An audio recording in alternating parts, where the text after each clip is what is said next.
विभिन्न सहायता बंटन शिविर 2025 आज टिटिलागढ़ पौर परिषद कल्याण मंडप जिला प्रशासन और जिला श्रम विभाग बलांगीर पक्षर विभिन्न सहायता बंटन कार्यक्रम अनुष्ठित होता। ओडिशा कठाबाड़ी और अन्य निर्माण श्रमिक कल्याण बोर्ड अधीनस्थ उक्त कार्यक्रम होता। उक्त कार्यक्रम में मुख्य अतिथि टिटिलागढ़ विधायक श्री नवीन जैन, सम्मानित अतिथि टिटिलागढ़ उपजिलापाल श्री रेहान खत्री, पौर परिषद पौराध्यक्षा श्रीमती ममता देवी जैन, एस्कन aid association centre coordinator Shri Murali Charan Das, WEO Shri Debashish Mishra, DLO Shri Sukanta Kumar Sethi, ALO Shri Rajinikanth Chhatria मंचासीन थिबा बेले अनेक सरकारी श्रम अधिकारी तथा शताधिक श्रमिक पुरुष महिला उपस्थित रहिथिले। एथिरे उपजिलापाल श्री रेहान खत्री उपस्थित थिबा समस्त श्रमिक एवं श्रमिकक परिवार को सरकारी स्तर में थिबा विभिन्न आईन विषय सचेतना करने सह अनेक वर्गर श्रमिक मानक सरकारी पंजीकृत श्रम प्रमाणपत्र प्रदान करथिले।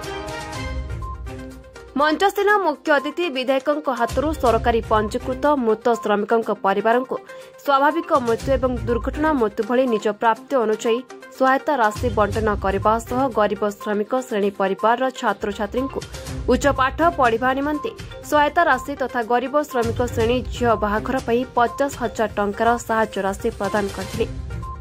देखो आज कल्याण मंडप विभिन्न संस्था बंटन कराला। आप श्रमिक मान को लेबर कार्ड बनवाई कहला आ बस से बस से ऋण करत।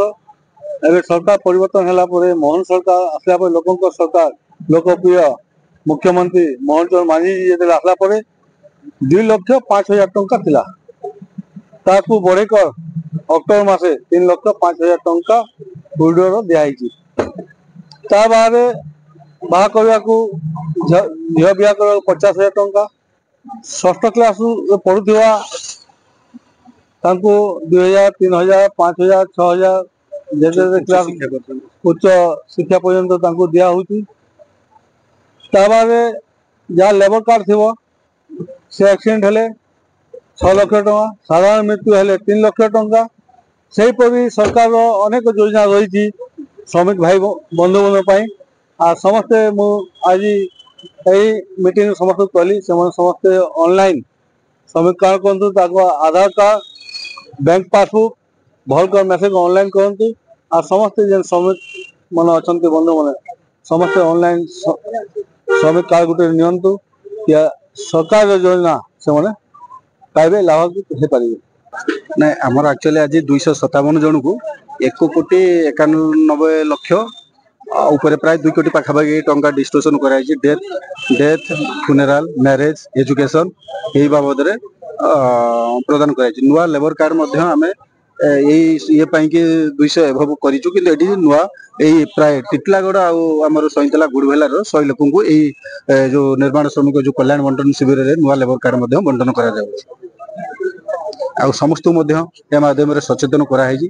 जेहेतु लोक मैंने आपण मैंने मो सेवा केन्द्र को जाकि गवर्नमेंट फी जो 20 टंका रजिस्ट्रेशन रही एम्प्लॉयमेंट सर्टिफिकेट आधार फोटो सहित जो माने विभिन्न कंस्ट्रक्शन साइट रे काम करछन्ती निर्माण श्रमिक मो सेवा केन्द्र अप्लाई करंतु। ता सहित प्रति वर्ष 50 रुपया नेगा देकी 50 टका नेगा देकी रिन्यूअल अप टू डेट करंतु। निजर आधार टाकू आ एनपी आधार सेडिंग टाकू बैंक अकाउंट सहित करंतु जहाँकि से कोनोसी माने जो तांको सहायता देला बेले कोनोसी प्रकार प्रॉब्लम समस्या न घटू से सचेतन करा जिवा सहित प्रति वर्ष तांको रिन्यूअल फी टाकू बांधिकिना कार्ड टाकू 60 वर्ष पर्यंत कार्ड टाकू जीवित रखंतु।